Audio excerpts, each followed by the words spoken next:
We all know I can't pass up a good trippy movie that makes you question the very existence of the characters. So this one comes from Pest for Life, who has been patiently waiting. This is 2019's I Am Mother. Spoiler alert, while I might be giving you my opinion on the film, that's no substitute for watching it for yourself. Links to the film are in the description. And for those of you that need to hear this, this is just a movie. All stunts are for the sake of story and shouldn't be attempted on your own. Viewer discretion is advised. We find ourselves on a repopulation station one day after an extinction event with over 60,000 embryos on board. According to the system, there are no human occupants on board, and the system comes online. The actual computer assembles a robot that takes one of the human embryos and starts to grow it. Apparently, it only takes 24 hours to cook a baby in the future too. It's like a little baby microwave. When it's ready, the robot goes to take the baby out, and we hear Mother tell the baby that everything is going to be okay. Over time, the robot plays music for the baby, warms it with an internal heater, and generally cares for it through its young years. The girl grows up with all of her schooling and parenting coming from Mother, but the girl eventually asks about why she's the only child in existence. Mother explains that there used to be before the war, but the girl has had enough of being human alone. Mother assures her that humans can be wonderful, and she takes the girl to see all of the embryos that are on board. Mother explains that she needs time to learn how to be a mother before trying to raise more, but she promises that eventually the girl will have a big family. Years pass and the girl grows up.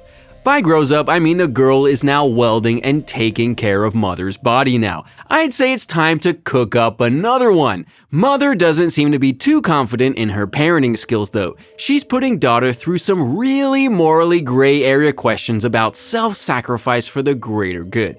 I'd fail that test for sure. That night, the station seems to experience a blackout, and daughter goes to find Mother. When she finds her, Mother is powered down, so daughter goes through the station to find out what is going on in the station. Eventually, she comes to a damaged panel, and she is startled by the sound of an animal nearby. She fixes the station and sets a trap for the animal. Once she catches it, she sees that it is a little mouse, and the station comes back online. Daughter takes the mouse to Mother, who is just coming back online, and Mother immediately takes it to a furnace. Mother seems worried that the mouse might be a carrier of what took out humans in the first place, and she burns it without a second thought. I would question Mother right there. What if I had touched it? Would you burn me alive too? I'm gonna need some answers before I go to sleep around you. I don't feel like Mother is inherently heartless though. She obviously has some compassion built into her programming. When it comes time for daughter's birthday, Mother gives her a new pair of pajamas and calls it a day. Daughter tries to question how Mother reads the toxicity of the planet if she never goes outside, but Mother shoots down this line of questioning quickly. That night, daughter notices another flicker in the electricity and she heads for the airlock. A knocking sound can be heard from the other side, so she puts on a hazmat suit and opens the airlock. Suddenly, daughter hears a woman call out to her from the outside, and she sets a suit inside the airlock before closing her side. Then she opens the outside door to the airlock. When the alarms go off, Mother reactivates and she runs like a modified T-800 model. Daughter tries to wait for Mother to appear, but the woman convinces her to not tell Mother. The woman has been shot, and she tells daughter that she'll tend to her wounds and be on her way if she keeps quiet. When Mother arrives, daughter lies to her and says that she just opened the door for a minute. Mother is not very happy, and she decides that it's time for daughter's exam since she doesn't want to sleep. They head off, and daughter leaves the woman in the airlock for now. When Mother leaves the classroom, daughter heads to the airlock to let the woman out, and she finds the woman unconscious on the floor. Daughter snoops through the woman's bag and takes the gun before waking her up. Daughter asks the woman how she's not infected by the contagion outside, and the woman asks her who put that lie in her head. Start questioning Mother. Throw that robot in the furnace. Microwave some more babies immediately. Daughter heads to the medbay to gather supplies, and she ends up making a mess and cutting her hand. Mother gathers the woman's mask and takes it down to the furnace to incinerate. When daughter comes back with supplies, she finds that the woman is gone, but soon the woman pulls her behind some pipes and asks her where her gun is. Daughter tries to assure her that she's safe with Mother, but the woman mentions that she's dangerous like the other robots outside that shot her. But the woman takes her hostage. Within seconds, RoboCop Mother bursts in and takes 2 shots from the woman before pinning her against the wall. Daughter tries to keep her from hurting the woman, but Mother already wants to take her to the infirmary to help. Once in the infirmary, the woman's distrust of robots hasn't faltered, but Mother assures her that her primary directive is to care for humanity. She leaves a shot of penicillin on the table and tells the woman to help herself before she dies. Daughter catches up with Mother and finally asks why she lied to her, and Mother tries to point out that if she feared the robots outside, she would naturally fear the one inside too. Mother tells her that the facility and her programming were all done by humans, as a way for humanity to have a second chance. Mother convinces Daughter that they can take in more survivors if the woman agrees to trust her, and Daughter agrees to talk to her. And she tries to convince the woman that Mother means her no harm. The woman can't be swayed that easily though after seeing the things she's seen robots do out in the wild. Daughter's trust in Mother isn't swayed either though. She ends up leaving the woman there again and she checks on Mother who is fixing her own components. Daughter asks Mother if it's safe for her to go get more survivors with the robots out there, and she questions if Mother has always been in the facility. Mother can't remember anywhere else, but that's not comforting enough for Daughter. When they go to check on the woman, they find that her body is failing due to sepsis, and they have to get the bullet out. The woman refuses to be treated by Mother, so Daughter agrees to operate on her. After drilling the bullet out of the woman, Daughter waits by her bedside with her TV until she wakes up. Daughter brings the woman a hot meal, and she looks like she hasn't had a decent meal in years. The two of them sit there and watch more of The Tonight Show as Mother observes them from the hallway outside. After a good night's sleep, Daughter tries to convince the woman that they can help others, but the woman still doesn't trust Mother. She trusts Daughter enough to tell her about the mines that she lived in and the other humans from her camp. Daughter tries to convince her to bring the other humans there, but the woman tries to convince Daughter to come back with her to the mines. Just then, Mother comes in and tells Daughter that she needs to go finish her exam. Once outside, Mother tells Daughter that the woman hasn't been truthful. Twisty movie. Thank you, Pest for Life. I'm loving this. Mother tells Daughter that robots don't use the caliber bullet that was lodged in her. Also, I'm so sorry to the tech people out there. I've been calling them robots when in actuality they're referred to as droids. But why did the woman get shot? Did another human shoot her? Did she shoot herself as a way to get inside? Daughter still doesn't give up the information on the humans in the camp, and Mother tells her that since someone might have shot the woman with good reason, Daughter is not allowed in the infirmary alone with the woman. Daughter goes to finish her exam and Mother investigates all of the woman's belongings. Once she's done with the exam, Mother tells Daughter that she passed with flying colors. As a reward, she gives her the tool to pick the next member of their family. Daughter chooses a baby brother and she sticks him in the microwave bowl. Back in the infirmary, the woman crafts a weapon from the tiles, and Daughter goes to ask the woman who shot her over the comm. The woman makes her question everything when she asks if she saw the comparison with her own eyes. Dang it, Daughter is confused enough as is. Stop toying with her head. I'm surprised that Daughter doesn't send out the woman and shut down Mother. She can pretty much run everything in the station on her own, and now she can cook up more humans. What else is Mother there for now? Daughter goes to check the bullets and she finds that the bullets actually don't match up. While she's got access to the drawers, she opens up more drawers to find that Daughter isn't the first attempt at raising humans.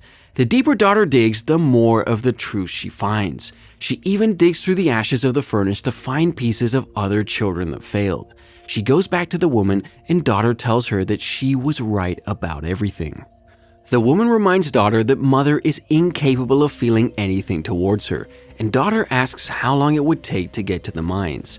The woman assures her that it would only take a few hours, but Daughter isn't leaving without her brother. Daughter tells the woman that there are countless embryos on board the station, and they agree to come back with more people. You know how to make more. You're risking 62,995 embryos because of the one. This is that moral dilemma that she was questioned about earlier in the movie. While mother recharges, daughter gathers supplies, but mother comes in. The two of them go to make formula for the baby, and mother notices a rise in anxiety in daughter. She casually locks daughter in the kitchen and she heads for the infirmary. Once there, mother warns the woman that she needs to cooperate or her situation will become much more grim. Mother reveals that she heard everything about their plan, and she tells the woman that she won't let her take her daughter away to the mines. While she tries to torture the location out of the woman attacks mother, and daughter uses liquid nitrogen to break out of the kitchen and sets off the fire alarm. While mother rushes to the kitchen to check on daughter, the woman breaks out of the infirmary. Eventually, daughter runs into the woman and they decide to go get the other humans to come back and help her brother. Once at the airlock, mother catches up and she tries to reason with daughter. The woman holds her knife to daughter's neck and tells mother to open the door. Reluctantly, mother opens the airlock and the woman drags daughter out into the world. Okay, maybe mother wasn't completely lying about outside. This place looks like a complete wasteland of ash and death. I'd rather play house with mother or just take her out and live inside. Daughter tries to put up a fight once the woman lets her go, but the woman is used to fighting. As they head towards the mines, a droid carrier appears and flies over them as they hide in the field. Once clear, the two of them creep through the fields and the woman tries to catch daughter up on how to survive. Apparently, the droids sent technology to grow the crops about 6 months ago. I'm starting to think that mother's job was to get at least one good embryo, aka daughter, then repopulation of Earth would start. Well, that plan has gone to crap. The woman takes daughter to a beach where they enter a shipping container that is actually the woman's home. More lies! Daughter is getting her fast-track lesson in human nature for sure. Once daughter finds out that the woman lied about there being any more humans left, daughter thinks that she has failed her brother. The woman tries to defend herself by saying self-preservation isn't a sin, but there is no trust left between anyone in this situation. Daughter still tries to convince the woman to go back and take her brother, but the woman thinks that the container is the best place for them. When the woman comes outside to bring food to daughter, she finds that she's gone and so is her dog. Daughter runs back through the fields to the station, and she finds that a battalion of droids are waiting outside. Once she tells them that she wants to speak to mother, they all step aside. Once inside, daughter closes the door behind her and disables the couplings. After grabbing a fire axe, she makes her way inside to deal with mother. She couldn't even take the woman that had a bullet wound. In what world does she think she can just walk up to mother with an axe that's half her size? When daughter makes it to the kitchen, mother is next door taking care of her brother. Mother tells her that she's glad daughter is back where she belongs, and she tells her to come see her brother. Finally, mother explains her master plan. This was all her idea. She prioritizes human life above all else, so she started this project to make the perfect human. This is her way of teaching daughter to see the bigger picture. Daughter gets closer to hold her brother, and she sets the axe down at the door. Mother hopes that daughter can be the human she's been hoping to raise, and she hands over her brother. Daughter mentions that she knows about the dead children, and she rushes out of the room, closing the door on mother's leg behind her. Okay, so a hostage situation is the only way she has any hope of getting out, but at this point, I think mother might cut her losses on both of them and just start completely over again. How does daughter plan to get by the squad of droids outside with a baby and an axe? Daughter heads to the other room to grab the woman's gun, and outside she can hear the droids trying to cut their way in. When she comes back to mother, she holds the gun to her chest and tells her to call off the droids. Mother explains that shooting her will do no good because they are all one consciousness, and daughter convinces her to let her do the thing she was raised to do, take care of her family. After a heartfelt moment, mother raises daughter's gun to her chest, says her goodbyes, and daughter shoots. That night, the woman sits in her shipping container and she sees that one of the droids has found her. The droid enters and mother speaks to her.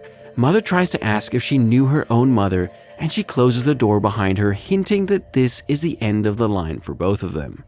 Honestly, there was no way for this to be a happy-go-lucky ending kind of movie. Daughter being left alone to microwave all of humanity back to life is about as happy an ending as this could have gotten.